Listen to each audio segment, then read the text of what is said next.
caasimadda waddanka Syria ee Dimashq waxaa ku yaalla masjid weyn oo lagu magacaabo Jaamicu Tawba. Waxaa loogu magac daray masjidka Jaamicu Tawba meesha uu masjidku ku yaallo ayaa waxay ahaan jirtay meel kalaab ah oo lagu sameeyo xumaanta nooc walba. Waxaa iibsaday mid ka mid ah boqorradii jiray sanadkii 7 ee Hijriga. Waa uuna dumiyey kalaabkii, waxa uuna ka dhisay masjid weyn. Masjidka waxaa joogay nin sheekh ah oo caalim weyn ah. Magaciisa waxa uu ahaa Sheikh Saliim Suyuudi. Dadka xaafadda waxay ahaayeen kuwo ku kalsoon sheekha, waxayna ula soo noqon jireen wax walba oo ku saabsan diintooda iyo adduunyadooda. Waxa uu ahaa nin isku kalsoon oo og in uu sharaf ku dhex leeyahay bulshadiisa. Waxa uu ahaa mid degan qol ka mid ah masjidka. Waxaa soo martay sheekha 2 maalin uusan wax cunin, mana uusan helin cid wax siisa, mana ahayn mid haystay lacag uu wax ku soo iibsado. Maalintii 3aad, salaadii maqrib kadib, sheekhii waxa uu dareemay inay geeridu u soo dhowaatay. Waxa uu ku fikiray, maxaad sameysaa? Waxa uu istusay inta uu dhiman lahaa inay u bannaan tahay in uu cuno waxa dhintay ama uu wax xado. Masjidka waxa uu ku ag yaalay xaafado qadiimi ah. Guryahana waxay ahaayeen guryo isku dhow, satuuxyadana waxay ahaayeen kuwo isla siman. Sheekhii habeen ayaa waxa uu soo koray satuuxa masaajidka.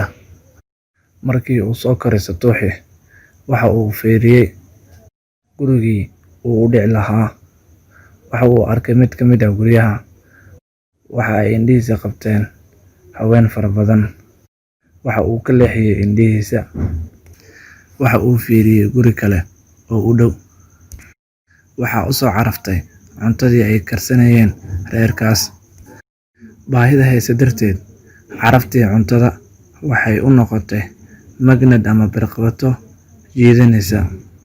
Waxa uu ka booday satuuxii, waxa uuna lugta saartay daaqadii guriga reerka. Waxa uuna galay jikadii. Waxa uu daboolka ka qaaday digsigii. Waxa uuna ka arkay 2 digaag oo shiilan. Waxa uu soo baxsaday mid ka mid ah digaaggii. Waxa uuna ka goostay gobol yar.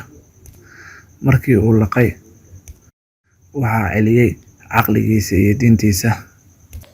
Waxa uuna is yiri, anigu waxaan ahay qof magaaladan u soo doontay cilmi, kuna ah qariib, mana ii sugnaanin in aan soo galo guryaha oo aan ka xado cuntadooda.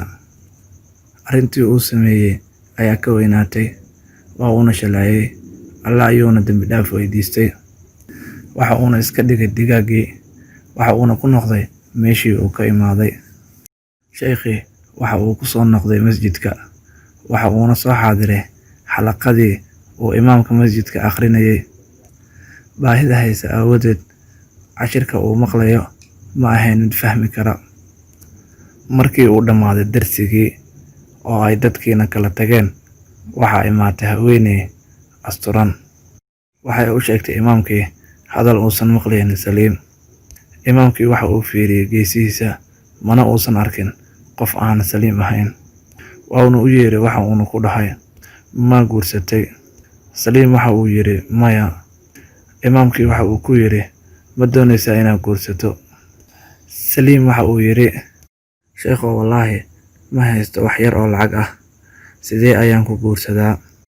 Imaamkii waxa uu ku yiri, haweeneydan waxay ii sheegtay in ninkeedii uu geeriyooday, magaaladana ay qariib ku tahay. Adduunka oo dhan kuma haysato hal adeer oo faqiir haddana waayeel ah mooye. Waxayna la timi halkan, waana ka masjidka safkiisa hore fadhiya. Waxa ayna dhaxashay daartii ninkeeda iyo maalkiisaba. Waxa ayna jeceshahay inay hesho nin ku guursanaya sunnadii rasuulka naxariis iyo nabadgelyo korkiisa ha ahaatee, si aysan nolosha keli ugu noqonin oo aysan u damcin dadka xunxun. Ma doonaysaa inaad guursato? Saliim waxa uu yidhi haa. Waxa uu weydiiyey haweeneydii, ma aqbalaysaa in Saliim uu noqdo ninkaaga? Waxa ay ku jawaabtay haa. Waxa uu u wacay adeerkeeda, waxa uuna u wacay 2 markhaati oo kale. Waa uuna isku nikaaxiyey. Imaamkiina waxa uu ka dhiibay meherkii. Haweeneydii waxay u soo kaxaysatay gurigeeda. Markii ay soo galeen, waxa ay fayday wejigeeda. Waxa uu arkay haweeney dhalinyaro ah oo aad u qurux badan. Waxa uu arkay gurigii inuu yahay gurigii ugu soo dhacay. Waxay ku dhahday, wax miyaad cunaysaa? Waxa uu ku jawaabay haa. Waxa ay daboolka ka fayday digsigii, waxayna aragtay digaaggii. Waa ayna yaabtay, waxayna dhahday, yaa goostay digaagan? Sheekh Saliim waa uu ilmeeyey, waxa uuna ugu sheekeeyey qisadii.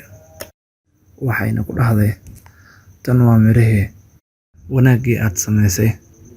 Waxaad ka tagtay digaaggii xaaraanta ahaa.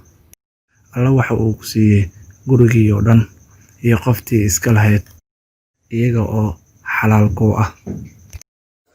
ومن يتق الله يجعل له مخرجا ويرزقه من حيث لا يحتسب ومن يتوكل على الله فهو حسبه إن الله بالغ أمره قد جعل الله لكل شيء قدرا.